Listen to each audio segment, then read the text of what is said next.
Hey everybody, welcome back. Today we're going to look at another Toy Story 3 character. Today's is actually one of the oldest characters in Sunnyside Daycare. Of course, that is Chatterphone, or Chatter as he goes by in the film.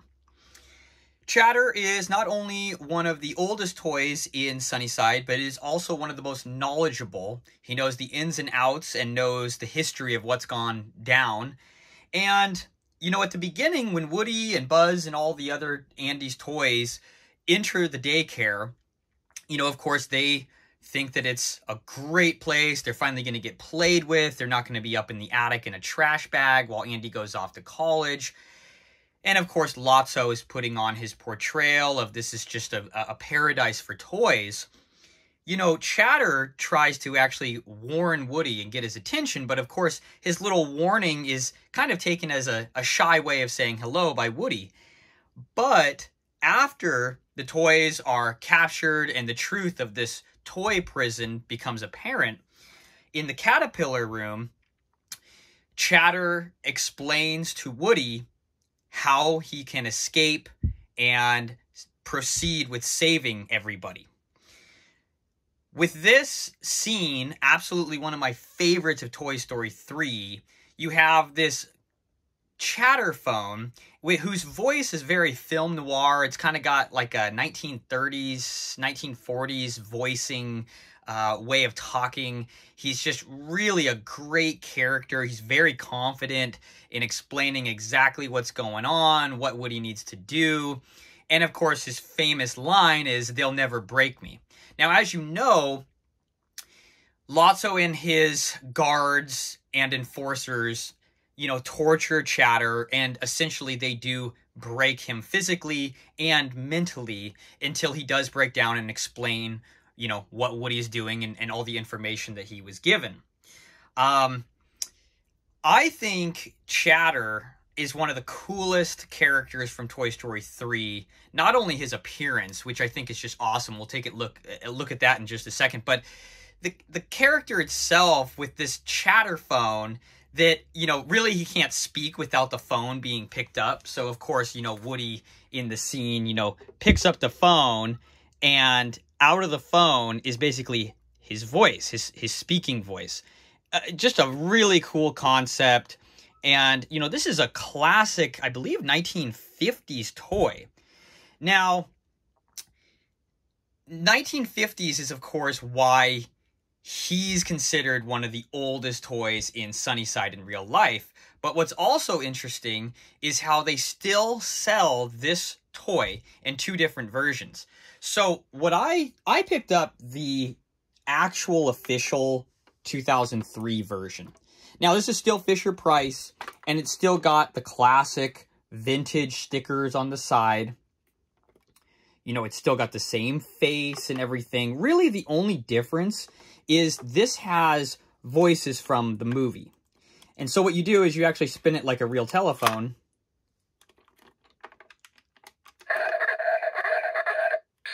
So the phone just turned on. I've been here for years.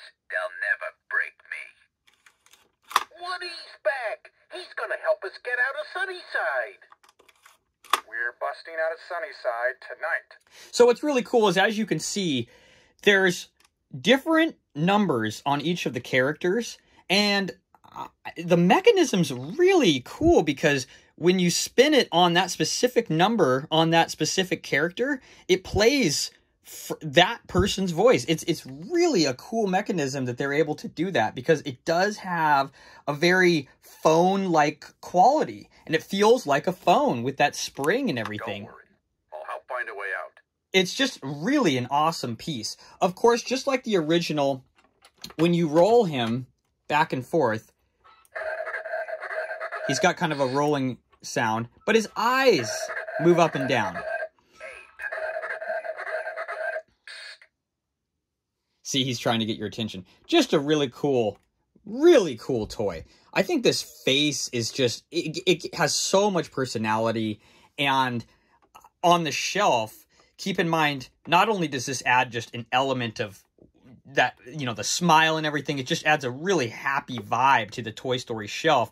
It's also just an essential character to I think, not only a Toy Story 3 collection, but a full Toy Story collection. I mean, this is a total classic vintage toy. They still sell the original, you know, Fisher-Price version without all this Toy Story 3 sounds that look just like the original toy. I think the only difference is back in the day, I think they were wood wheels. You know, these are, of course, plastic, which I think I actually prefer. But the other cool thing about this guy is he's actually full scale. So he's full movie scale. As you can see, most of my Toy Story 3 collection, as we've discussed in my past video, is the 7-inch scale.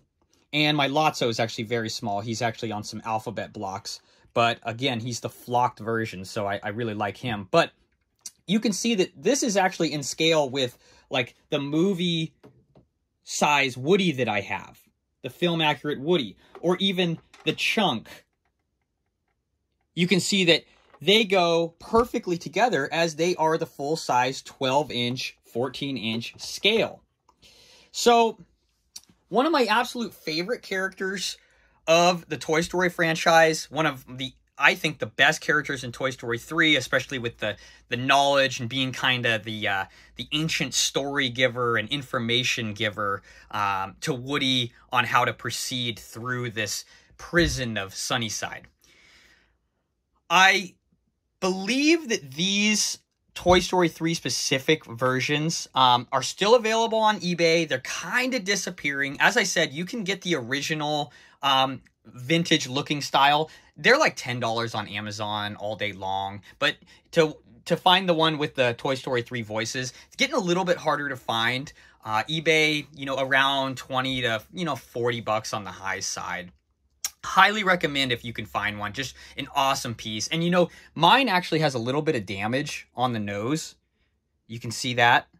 I was going to paint it when I got it, but I just, you know, what I found with most of these Toy Story toys, especially the daycare ones, you know, they show up with a little bit of damage, like my Chuckles.